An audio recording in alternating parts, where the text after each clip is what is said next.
So as the nation commemorates more than 6,400 troops who died in post-9/11 wars, it's a sobering statistic. Of the 1.6 million Iraq and Afghanistan war vets, 45% are now seeking disability benefits. That's more than double the number who filed for such claims after the Gulf War in the 1990s. And I'm joined again by Colonel Jack Jacobs, an MSNBC military analyst, recipient of the Congressional Medal of Honor, and Jon Soltz, chairman of VoteVets.org, joins the conversation. Gentlemen, it's great to have you here. And Jack, as we look at that number, it is an eye-opening statistic for a lot of people. Let's talk about the explanation for why that number has doubled over the past decade. Well, for one thing, it's the way we've fought.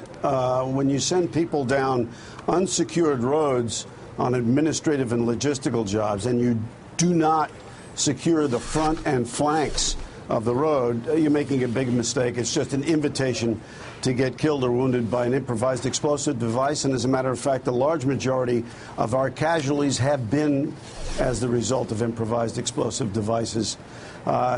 You can't do that. If you want to make sure that you protect your force, you got to make sure that it's secure, and we haven't done a very good job of doing that in this war. So, John, as you're listening to the colonel there talk about that a lot of this is a result of how we fought over the time invested in these wars, how much of these disabilities are post-traumatic stress disorder related and the technical issues that then come off of that? Well, the 45% is a staggering number of people coming for claims. That's the first time I actually heard that. The number we're real comfortable with in the military is, like the colonel said, 1 of every 3 troops who dies in Iraq or Afghanistan dies from an IED. And then we expect 1 in 3 troops who return home to seek some type of mental health support for PTSD and these types of things. A lot of that has to do with the fact of the extent of the deployment. So you've got a lot of people going 2 or 3 tours. As the Iraq War ended, it's always a big question of how did you only go one time. So there's a tremendous amount of wear and tear.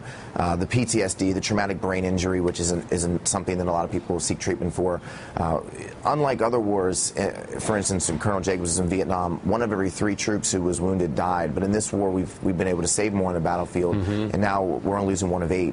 And so a lot of times, when people are wounded and they survive, there's a lot of other issues that they face down the road, and that's where we're seeing the traumatic brain injury problem. So it is overwhelming. I mean, the VA system has a demand on it that it's just having a problem meeting the demand right now. No, it's never had to face what it's had to face post-Iraq, post-Afghanistan, where we are right now as the drawdown continues for Afghanistan. Jack, though, the challenges that returning vets face in this troubling economy, that's staggering enough. But when you think about the fact that they do return with issues with PTSD, it does, logic would dictate that disability could be a big benefit in helping these young men, these young women, while they are looking for work.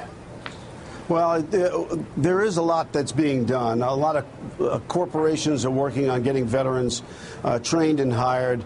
There are a lot of charitable organizations that are doing it as well. I think the Defense Department has to do a much better job of preparing our soldiers, sailors, airmen, and Marines who are leaving the service to prepare them for life outside the service. But I got to tell you something. A lot of people view giving a job to a veteran as charity. I think this is complete nonsense. There is nobody like military people who get responsibility and authority at a very early age. And there are people who are 20, 21 years old in the military who've had authority and responsibility way in excess of their age, way more than the people who are looking to hire them. So giving veterans jobs is not charity. You're getting the absolutely the best people this country can produce. John, just from your personal experience, I want to remind everybody you took 1 year a leave of absence to serve in Iraq and then returned to the current job that you have now. What is your recommendation to veterans who returned that struggle to find the right job that fits what they want to do? Well, right now I'm going to tell them that our foundation, the Vet Voice Foundation, has a relationship with an organization trying to help veterans get jobs called America Wants You. We have a relationship online with Career Builder. There's thousands of jobs on that website. I would ask people to go check it out. Like Colonel Jacobs said, there's a lot of nonprofit organizations trying to help connect veterans who are unemployed with corporations that are looking to hire. But I will to add that, you know, the economy is a bad economy right now, and we've done things in this war we haven't done before. We've relied heavily on the National Guard and Reserve. Public sector jobs are under attack in this country. The Postal Service is under attack.